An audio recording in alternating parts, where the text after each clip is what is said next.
آج ہم کہتے ہیں کہ یہودی ہر شعبے میں چھا گئے. میاں یہودی تو دنیا کے اوپر صرف 1 کروڑ بستے ہیں اور 1 کروڑ یہودیوں نے ہر شعبے پہ قبضہ کر لیا, اور ہم 1 ارب 50 کروڑ ہیں تو ہم صرف جھاڑو دینے کے لیے رہ گئے ہیں. کیا ہم پڑھ لکھ کر ہم ان شعبات جات میں نہیں جا سکتے؟ بیٹھنے سے علم کا نور نصیب ہوتا ہے. تو کہا یا عالم بن جا, یا متعلم بن جا, یا علماء کی صحبت میں بیٹھنے والا بن جا. پھر ارشاد فرمایا اور اگر یہ تینوں نہیں ہے تو فرمایا علماء سے محبت کرنے والا بن جا. اس کے لیے تو جا کے وقت بھی نہیں دینا پڑے گا, گھر بیٹھے ان سے پیار کرو. غائبانہ پیار بھی ہو سکتا ہے. تو کہا ان سے محبت کرنے والا بن جا, ان سے الفت کا رشتہ رکھنے والا بن جا. تو جو جس سے محبت کرتا ہے قیامت کے دن اس کے ساتھ اٹھایا جائے. المرء مع من احب. میرے اور آپ کے آقا مولا نے ارشاد فرمایا بندہ قیامت کے دن اس کے ساتھ اٹھایا جائے گا جس کے ساتھ اس کو محبت ہوئی. تو اگر ہم اہل اللہ کے ساتھ, اگر ہم علماء کے ساتھ, صالحین کے ساتھ محبت کرتے ہیں تو ہم قیامت کے دن ان کی سنگت پائیں گے. تو فرمایا ولا تکن خامسہ, 5واں نہ بننا, نقاد نہ بن جانا, علماء سے نفرت کرنے والا نہ بن جانا, علماء کی راہوں میں روڑے اٹکانے والا نہ بن جانا. فرمایا 5واں نہ بننا. اگر 5واں بنا تو ہلاک ہو جائے گا. تباہی کا ملنا نہ ملنا, یہ تو گھر کے کچھ افراد سے ہماری طبیعتیں نہیں ملتی, سکے بھائی سے ہماری طبیعتیں بعض کا میچ نہیں ہو رہی ہوتی.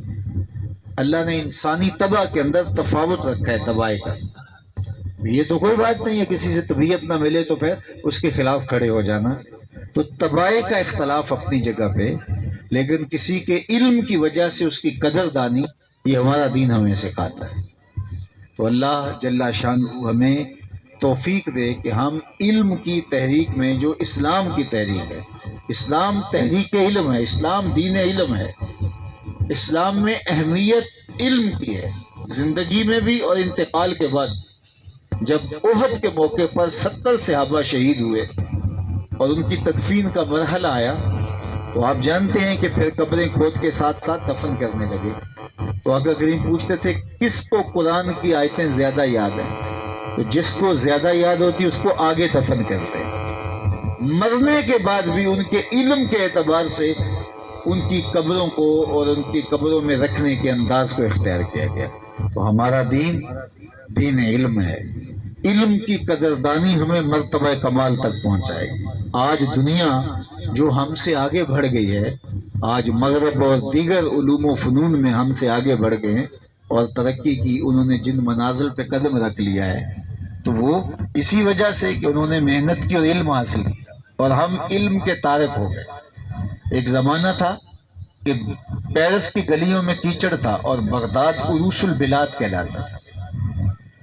ابن حزم کے قلم سے 1000 کتابیں نکل چکی تھی اور مغرب ابھی سواد آشنا بھی نہیں تھا, حرف آشنا بھی نہیں تھا. تو اس وقت ہم دنیا پہ غالب تھے.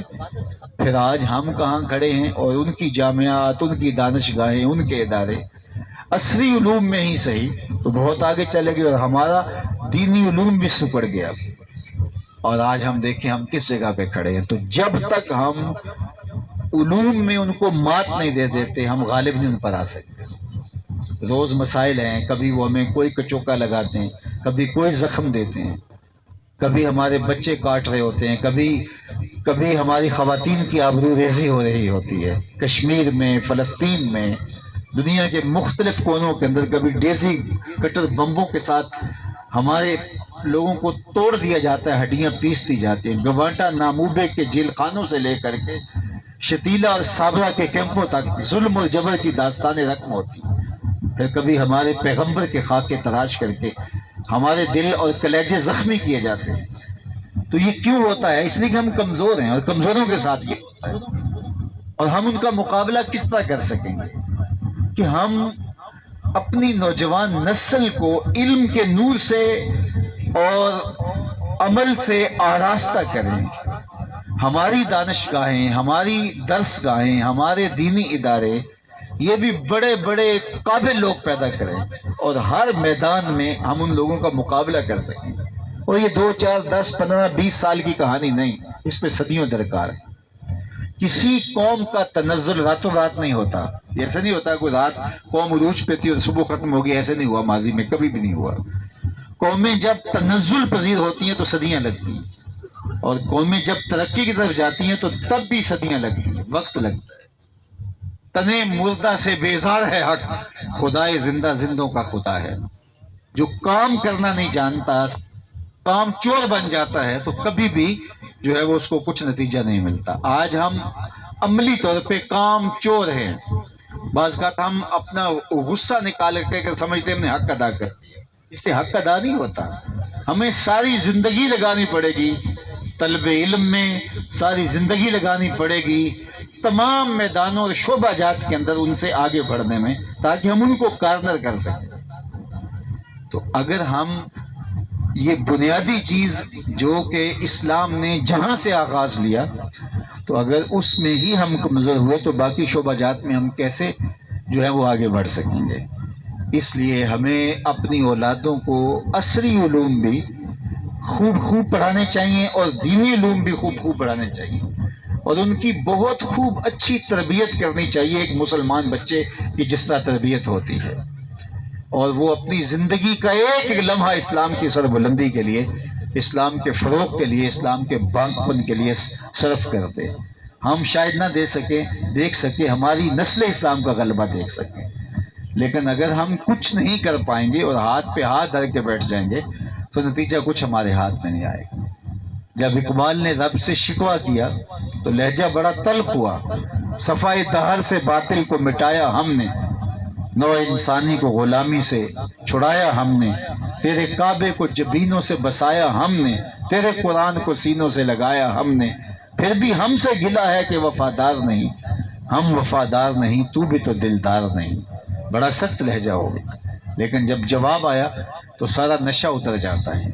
لفظ وہی ہے، صرف صیغہ بدلتا ہے۔ اب ادھر سے آواز آ رہی ہے، صفائے دہر سے باطل کو مٹایا کس نے، نو انسانی کو غلامی سے چھڑایا کس نے، میرے کعبے کو جبینوں سے بسایا کس نے، میرے قرآن کو سینوں سے لگایا کس نے، تھے تو آبا وہ تمہارے ہی مگر تم کیا ہو، ہاتھ پہ ہاتھ درے منتظر فردا ہو، ہر کوئی مست مئے ذوق تن آسانی ہے، تم مسلمان ہو یہ انداز مسلمانی ہے، حیدری فقر ہے نئے دولت عثمانی ہے، تم کو اسلاف سے کیا نسبت روحانی ہے، وہ معزز تھے زمانے میں مسلمان ہو کر، تم خوار ہوئے تارک قرآن ہو کر۔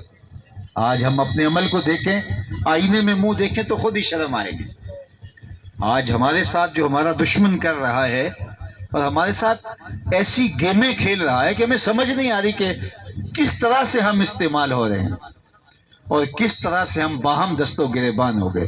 56-57 اسلامی ملک آپس میں ایک دوسرے کا گریبان نوچ رہے ہیں، اور جس طرح سے عوام حکومت کو اور حکومت عوام کو پورے اس بلاد اسلامیہ کے اندر برابر کھڑا کر دیا، اور وہ مزے کے ساتھ ہمیں لڑا کر کے ہمارا تماشا دیکھ رہے ہیں، اور ہم جس طرح سے ایک اذیت ناک زندگی بسر کر رہے ہیں، اس سے بڑی قیامت بھی کوئی ہو سکتی ہے کہ پوری دنیا کے اوپر قتل اور ذلت اور جبر سہنے والے صرف مسلمان ہی ہیں، پوری دنیا امن سے بس رہی ہے، اور ہم مسلم امت جبر اور ظلم کا شکار ہے۔ تو ہم کبھی بھی آگے اور سرخرو نہیں ہو سکتے جب تک ہم اپنی نسلوں کو کھڑا نہیں کریں گے، خود کھڑا نہیں ہوں گے، شعوری سفر نہیں کریں گے، جب تک ہم علم دین اور عصری علوم میں آگے نہیں بڑھیں گے، جب تک ہم اپنے عمل کا محاسبہ نہیں کریں گے، جب ہم وحدت امت کی وحدت کا سبق یاد نہیں کریں گے، اتنی دیر تک ہم کبھی بھی آگے نہیں بڑھ سکتے۔ تو اس لیے گلی گلی کوچا کوچا اس کے لیے ہمیں کوشش کرنی چاہیے۔ ادارۃ المصطفیٰ اپنے انداز میں ایک کام کا آغاز کیے ہوئے ہے۔ ہماری آرزو یہ ہے کہ ملک کے طول و عرض کے اندر دانشگاہیں قائم ہوں، درس گاہیں قائم ہوں، اور وہاں سے پڑھنے والے عصری اور دینی علوم سے ماہر بن کے نکلیں اور تمام شعبہ جات میں پھیل جائیں۔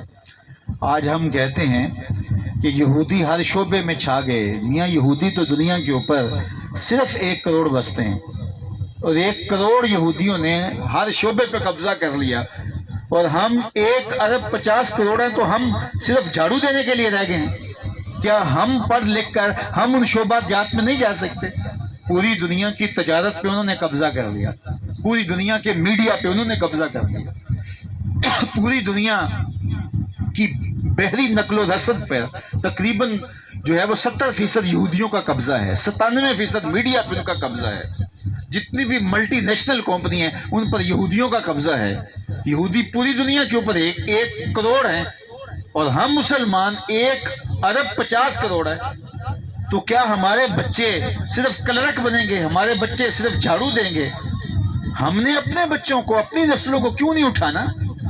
اچھا، دوسری بات ہم کہتے ہیں پاکستان کے اندر مرزئی چھا گئے جی، مرزئیوں نے یہ کر دیا وہ کر دیا، اعلیٰ عہدوں پہ پہنچ گئے، فلاں عہدے پہ بھی مرزئی ہے، فلاں عہدے پہ مرزئی چلا گیا، حکومت میں مرزئی چلا گیا۔ یہ ہم ایک اعتراض کرتے ہیں، لیکن میرا کہنا یہ ہے کہ مرزئی بدبخت پڑھ لکھ کے محنت کر کے اعلیٰ عہدوں پہ چلے گئے اور وہاں جا کے اپنے جھوٹے دین کے لیے کام کر رہے ہیں، تو ہم 22 کروڑ مسلمان مرے ہوئے ہیں کہ ہم کہاں تک نہیں پہنچ پائے؟ وہ چند ہزار اپنے بچوں کو پڑھا کے وہاں ان مناصب پہ جو ہے وہ کی پوسٹ پہ پہنچ جاتے ہیں، اور ہم کیوں نہیں پہنچ پاتے؟ تو کیا ہم صرف ساری زندگی احتجاج ہی کرتے رہیں گے؟ ہم ساری زندگی جو ہے وہ کڑتے ہی رہیں گے، ساری زندگی بے چینی کا اظہار کرتے رہیں گے؟ تو ہمیں بھی تو کھڑا ہونا پڑے گا، ہمیں بھی تو ان عہدوں پہ اپنی نسلوں کو پہنچانا پڑے گا، ان کو جا کے وہاں کارنر کر سکیں۔ تو عصری علوم میں بھی، دینی علوم میں بھی اپنے بچوں کو بہت اچھا پڑھائیں، اپنا سارا سرمایہ لگا دیں ان پر۔ جتنی یہ کتنے لمبیا کوٹھیاں ہم بنا رہے ہیں، نہ بنائے اتنے بڑے گھر، 2 مرلے کے گھر میں رہ لیں لیکن اپنے بچے پڑھائیں، آدھی روٹی کھا لیں لیکن اپنے بچے پڑھائیں، ان کو اعلیٰ سے اعلیٰ تعلیم دلوائیں، دنیاوی تعلیم بھی اور دینی تعلیم بھی۔ عصری تعلیم میں بھی وہ طاق ہوں اور دینی تعلیم میں بھی طاق ہوں، اور ان کے اندر دینی اقدار بھی اچھی طرح راسخ ہوں۔ پھر وہ جہاں بھی جائیں گے وہ وہاں کھڑے ہو کے حضور کے نام کا جھنڈا اٹھائیں گے، تو پھر ہمیں یہ شکایت نہیں ہوگی کہ یہ ہو گیا وہ ہو گیا۔ اس لیے ہمیں محنت کرنی پڑے گی۔ ہمارا وقت تو چلو جیسا ہے گزر گیا، اب ہماری اولادوں کا وقت ہے۔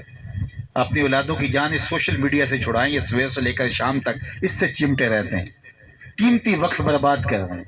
جنہوں نے یہ چیزیں ایجاد کی ان کے بچے تو ان کی پہنچ سے یہ چیزیں دور ہیں۔ سکول سے باہر جو ہے وہ یہ رکھ لیا جاتا ہے 1 گھنٹے کے لیے، آدھے گھنٹے کے لیے، 2 گھنٹے کے لیے، مخصوص وقت میں جو ہے وہ اپنے بچوں کو یہ چیزیں دے رہے ہوتے ہیں، اور ہمارے بچے صبح سے لے کر شام تک اسی کام پہ لگے ہوئے ہیں، اور جو پڑھنے کا وقت ہے، جو ماں باپ کی خدمت کرنے کا وقت ہے، وہ برباد ہو رہا ہے۔ اس لیے ہمیں اپنی نسل کو کھڑا کرنا ہوگا اور اچھے طریقے سے آگے بڑھنا ہوگا، اپنی اولادوں کو پڑھانا ہوگا۔ دنیا آخرت کی بہتری اسی میں ہے۔ میں پھر بات کہوں گا کہ اگر آپ مجھے پوچھیں کہ اسلام کا دوسرا نام کیا ہے، تو میں کہوں اسلام کا دوسرا نام دین علم ہے۔ اگر ہم علم کے نور سے مالا مال ہوتے ہیں تو پھر راستے کھلنا شروع ہو جائیں گے، اور اگر اس سے محروم ہوتے ہیں تو پھر ساری زندگی دھکے کھانا ہی ہمارا مقدر ہوگا۔ اس لیے ہم نے فیصلہ کرنا ہے کہ ہم نے کیا کرنا ہے۔ اپنی اولادوں کو پڑھانا ہے اور بہت اچھا پڑھانا ہے، اور ان کا دین ماؤں نے گود میں مضبوط کرنا ہے۔ ان کو حضور کے عشق کا سبق بھی دینا ہے، ان کو صحابہ کے پیار کا سبق بھی دینا ہے، انہیں اہل بیت کی محبت کا درس بھی دینا ہے، انہیں علماء و اولیاء کی محبت کا سبق بھی دینا ہے، انہیں قرآن مجید کی تعلیم بھی دینی ہے، اور اسلامی اقدار کی قدر بھی ان کو سکھانی ہے۔ اللہ آپ کو اپنی رحمتوں کے حصار میں رکھے۔ میں نے آگے نہ بڑھنا ہوتا تو آگے 2-4 جگہوں پہ پھر انتظار ہے تو میں اور آپ سے ہم کلام ہوتا۔ اللہ آپ کو جزائے خیر عطا فرمائے، دنیا آخرت کی بہاریں آپ کا مقسوم۔ الحمدللہ رب العالمین، والصلاة والسلام علی اشرف الانبیاء والمرسلین۔ اللہ اٹھے ہوئے ہاتھ کبھی خالی نہ موڑے جائیں، پھیلی ہوئی جھولی رحمتوں سے بھر دی جائے، اپنی پناہوں کا حصار دیا جائے، آبرو بھری زندگی نصیب کی جائے۔ وصلی اللہ تعالی علیہ۔